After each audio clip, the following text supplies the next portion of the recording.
Donc pour installer une application, on va dans le Google Store.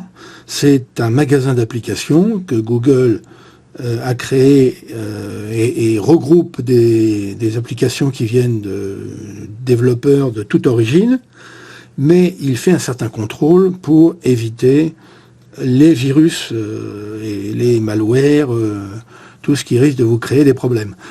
Il peut y en rester quand même, évidemment, mais c'est quand même beaucoup plus rare que si vous allez prendre une application ailleurs que dans le Google Play. Donc, on ne peut que vous conseiller qu'une chose.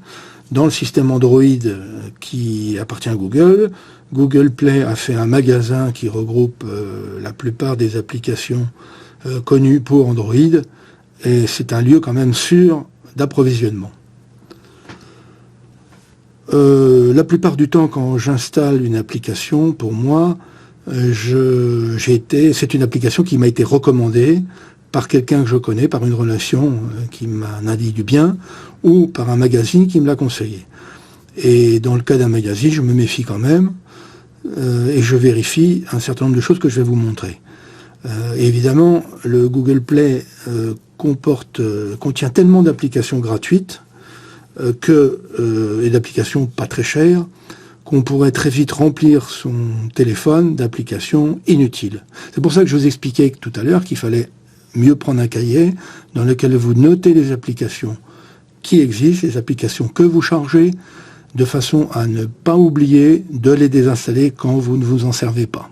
Ça prend de la place pour rien, ça ralentira votre téléphone et ça vous posera un problème un jour ou l'autre. Bon, imaginons que cette fois-ci je veuille apprendre une langue. Bon, je vois qu'il y a un certain nombre d'étoiles sur apprendre une langue, donc c'est une application assez bien cotée. Apprendre une langue, voilà. Donc il y a 5 millions de téléchargements. Je peux voir la suite pour voir tout ce que je peux apprendre avec cette langue. Prendre pas mal de langues, effectivement. Les fonctionnalités, les exercices, les objectifs d'apprentissage, les mots. Voilà, et des avis de médias, bon, à vérifier. Je peux toujours aller sur les adresses qui sont indiquées pour vérifier la véracité des commentaires. C'est sûr que... Voilà, donc on a un descriptif et des référencements quand même assez intéressants, là. Après, en revenant en arrière, j'ai derrière ça des écrans, je vous les ai montrés tout à l'heure, qui m'expliquent, qui me montrent comment l'application est visualisée sur l'écran. C'est plus ou moins ergonomique. Et puis derrière, il y a les opinions donc des utilisateurs, tous les avis. Voilà, je vous disais tout à l'heure que c'était important de voir le nombre d'avis donnés sur l'installation. Et puis connaître les avis qui sont intéressants quand ils sont pertinents, quand ils se réfèrent à des choses concrètes, et beaucoup moins intéressants quand ils sont extrêmes dans le sens de l'amour total ou du rejet total. Ce qui n'a pas beaucoup d'intérêt si on ne donne pas la raison. Donc s'il y a des raisons, on peut toujours se poser des questions sur des choses précises. Là, on voit que l'application est très bien notée et que...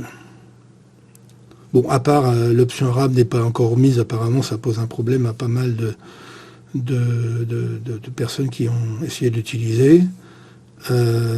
Pour les autres, il y a des bonnes notes et il n'y a pas de critique. Voilà, bon, mauvaise note, on ne sait pas pourquoi.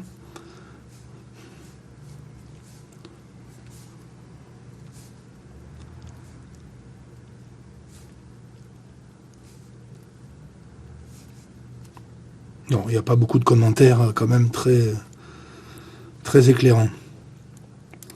Bon, une chose très importante à vérifier avant l'installation définitive. Quand vous cliquez sur Installation, on voit que cette application Apprendre une langue avec Busuu doit avoir accès aux éléments suivants. Dans le Android, les applications du Google Play énonce les éléments auxquels l'application va avoir accès. Donc c'est important de les vérifier. Là, on voit que l'application peut provoquer des achats. Bon, oui, si vous avez certainement des...